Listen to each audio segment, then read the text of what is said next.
Hello दोस्तों, आज हम लोग देखने वाले हैं हिंदी मीडियम क्लास 10th का महाराष्ट्र बोर्ड का चौथा लेसन मेरी स्मृति। और इसके जो रचनाकार हैं डॉक्टर रमाकांत श्रीवास्तव हैं। मेरी स्मृति की जो विधा है ये हाइकू है। क्या है? हाइकू। हाइकू। हाइकू है। इस हाइकू का मतलब होता है ये जापानी स्टाइल में लिखी गई कविता होती है। जापानी स्टाइल में लिखी गई ये कविता होती है। इसमें कुल तीन तीन पंक्तियां होती हैं। जैसे यहाँ पे लिखी गई तीन पंक्ति ये है, तीन पंक्ति ये है, ऐसे ये क्रमशः तीन तीन पंक्तियों के रूप में लिखा जाता है। और हर पंक्ति में कुल 17 अक्षर होते हैं। कितने होते हैं? 17 अक्षर। हर पंक्ति में टोटल कितने अक्षर होंगे? 17 अक्षर। और पहली पंक्ति में होते हैं 5, दूसरी में होते हैं 7,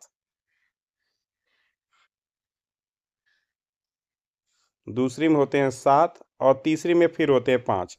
इस प्रकार से इसका क्रम चलता रहता है। तो आपने इस मेरी स्मृति के बारे में क्या जाना? मेरी स्मृति की विधा है क्या? हाइकू है। हाइकू एक जापानी स्टाइल की कविता होती है। मतलब ये भी एक कविता लिखने का तरीका है जो जापान में यूज होता है। हाइकू उसको कहते हैं। जैसे अपने यहाँ भारत में क्या कहते हैं? कविता कहते हैं। वहाँ पे जापान में हाइकू कहते हैं। और वहाँ पे क्या कहते हैं? बिना राइमिंग शब्द बनाए हुए तीन तीन पंक्तियों में लिखते हैं। और हर पंक्ति में उन तीनों पंक्तियों में कुल 17 अक्षर होते हैं। पहली पंक्ति में 5 अक्षर, दूसरी में 7, तीसरी में 5। टोटल कितने हो जाते हैं? 5 7 12 5 17। टोटल कितने हो जाते हैं? 17। तो ये आपने जाना। और इसमें राइमिंग वर्ड नहीं होता, मतलब तुकहीन कविता रहती है। ये डायरेक्ट ऐसे होता है। अब इसके बारे में हम आगे देखते हैं। जैसे अ, इसके रचनाकार हैं डॉक्टर रमाकांत श्रीवास्तव। परिचय इनका देख लेते हैं। तो इनका जन्म स्थान 1921 में, जन्म स्थान इनका कहाँ है? 1921 में रायबरेली उत्तर प्रदेश से ये हैं।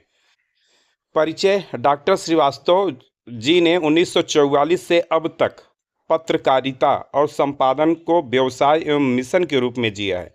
अपने दैनिक, साप्ताहिक, मासिक पत्रों के संपादन के अतिरिक्त हिंदी समिति उत्तर प्रदेश हिंदी संस्थान में प्रधान संपादक, राजपत्रित के रूप में दर्जनों विविध विषयक संदर्भ एवं मानक ग्रंथों का संपादन किया। इनकी प्रमुख कृतियां कौन कौन सी हैं? 20 पुस्तकें प्रकाशित की हैं। बेटे को क्या बतलाओगे, ये एक उपन्यास है। आदि इन्होंने ऐसे लिखा है। अब इस पद्य से संबंधित क्या है यहाँ पे बताया गया? प्रस्तुत कविता हाइकू विधा में है। अभी हमने आपको बताया था हाइकू क्या है। एक जापानी स्टाइल की कविता होती है। ये कैसी होती है? हाइकू क्या होती है?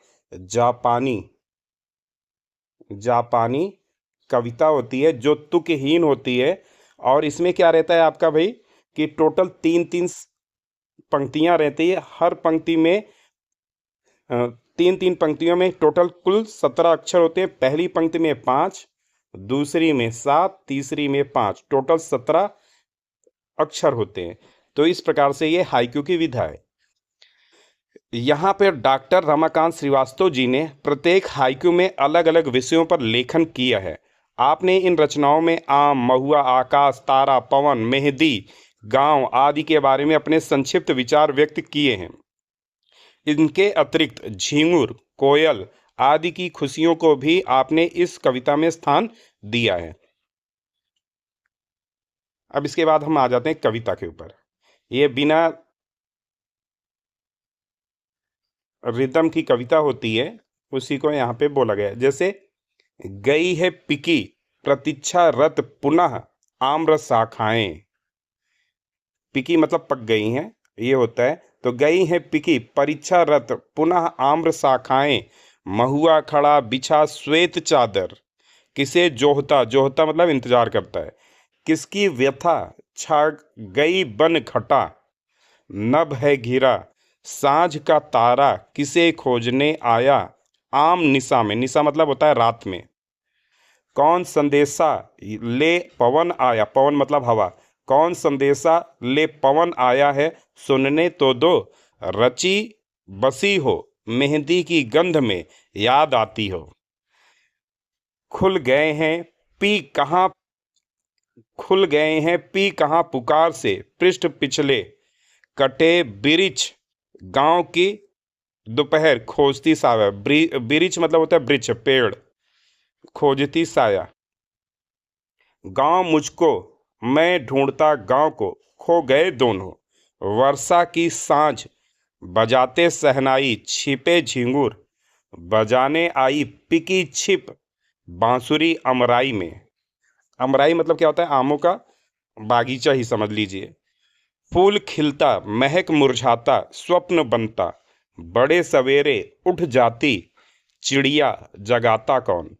आए कोकिल धुनवंशी की गूंजे बौर महके। इस प्रकार से यह आपकी उम, खत्म हो गई कविता, जो कि जापानीज कविता थी। जोहना मतलब क्या होता है? प्रतीक्षा करना। वृक्ष मतलब वृक्ष, महुआ एक प्रकार का वृक्ष होता है। पिकी, पिकी का मतलब मैंने पका बताया था, वो गलत हो गया था। पिकी मतलब कोयल होता है। तो इस प्रकार से यह कविता आपकी खत्म हो गई।